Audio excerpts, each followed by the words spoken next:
Russian government সবাইকে welcome জানাচ্ছে, আসো আমার দেশে, বিয়ে করো, দেশের নাগরিকত্ব নাও। কারণ রাশিয়াতে আপনার পুরুষের থেকে মেয়ের সংখ্যা বেশি, ছেলে খুব কম। Welcome, welcome to Russia. আপনারা রাশিয়া আসেন, বিয়ে করে নাগরিকত্ব নিয়ে নেন। তবে সব স্টেটে না যে লং টাইম থাকতে হয়। আপনার এখানে বিয়ে করলে আপনি 1 বছরে পাসপোর্ট, পিআর সব কিছু পেয়ে যাবেন। আর যদি আপনারা ওয়ার্ক পারমিটে আসেন তাহলে ম্যাক্সিমাম 3 বছর থাকতে হবে, ভাষার দক্ষতা থাকতে হবে। একটা ইমিগ্রেশনে আপনার একটা ইন্টারভিউ দিতে হয়। ওই ইন্টারভিউতে আপনাকে রুস্কিতে কথা বলতে হবে, রুস্কিতে কথা বলা লাগবে, রুস্কিতে কথা বলা জানতে হবে। আপনি ওইখানে যদি কিছু প্রশ্ন করে কথাবার্তা বলে আর কি, যে আপনি চলতে পারবেন কিনা।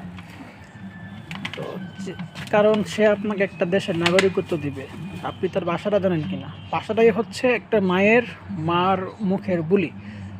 ভাষাটা জানলে আপনি চলতে পারবেন।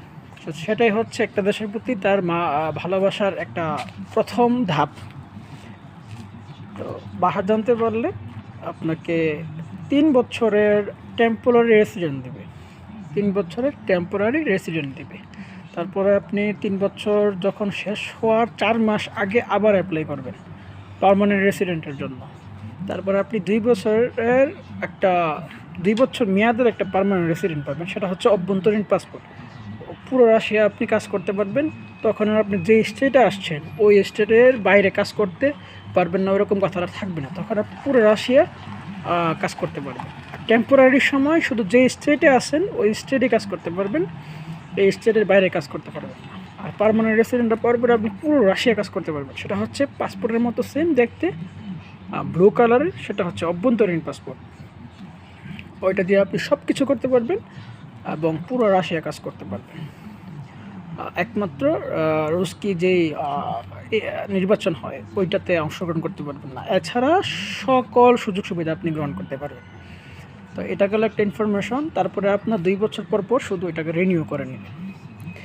তো এই হচ্ছে 3 বছরের পরে 2 বছরে পাবেন। 2 বছরের পরে আপনি পাসপোর্টের জন্য অ্যাপ্লাই করবেন, সিটিজেনের জন্য, হ্যাঁ, লিগ্যাল সিটিজেনের জন্য অ্যাপ্লাই করবেন।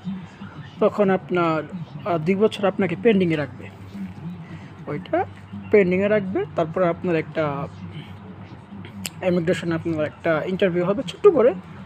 ওই ইন্টারভিউর পরে আপনাকে রুস্কির পাসপোর্টে ফিঙ্গার, ছবি, যা যা লাগে সব কিছুর একটা ডেট দিবে, আপনি ওই সময় দিবেন।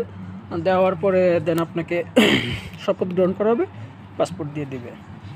সেটা হচ্ছে ম্যাক্সিমাম 7 থেকে 8 বছর সময় লাগে পুরো প্রসেসিংটা আর কি। আর যদি আপনারা সিঙ্গেল থাকেন, যদি রাশিয়াতে আসেন, বিয়ে করে ফেলেন, তাহলে তো আর কোনো কথাই নেই। আর এরা বিশেষ করে বাংলাদেশে অনেক পছন্দ করে।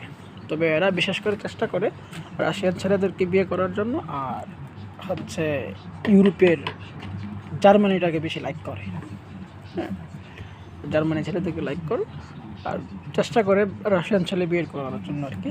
আর বাংলাদেশ হিসেবে আপনাদেরকে পছন্দ করবে, কারণ বাংলাদেশের ছেলেদের একটা ভালো গুণ, তারা হচ্ছে সাংসারিক হয়।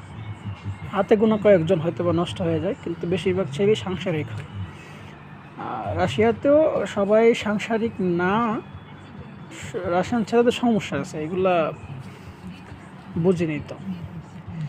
তো এই হচ্ছে অবস্থা। ইনফরমেশন হিসেবে আপনাদেরকে কিছু দেওয়ার চেষ্টা করি। আরও কিছু জানার থাকলে কমেন্ট করবেন।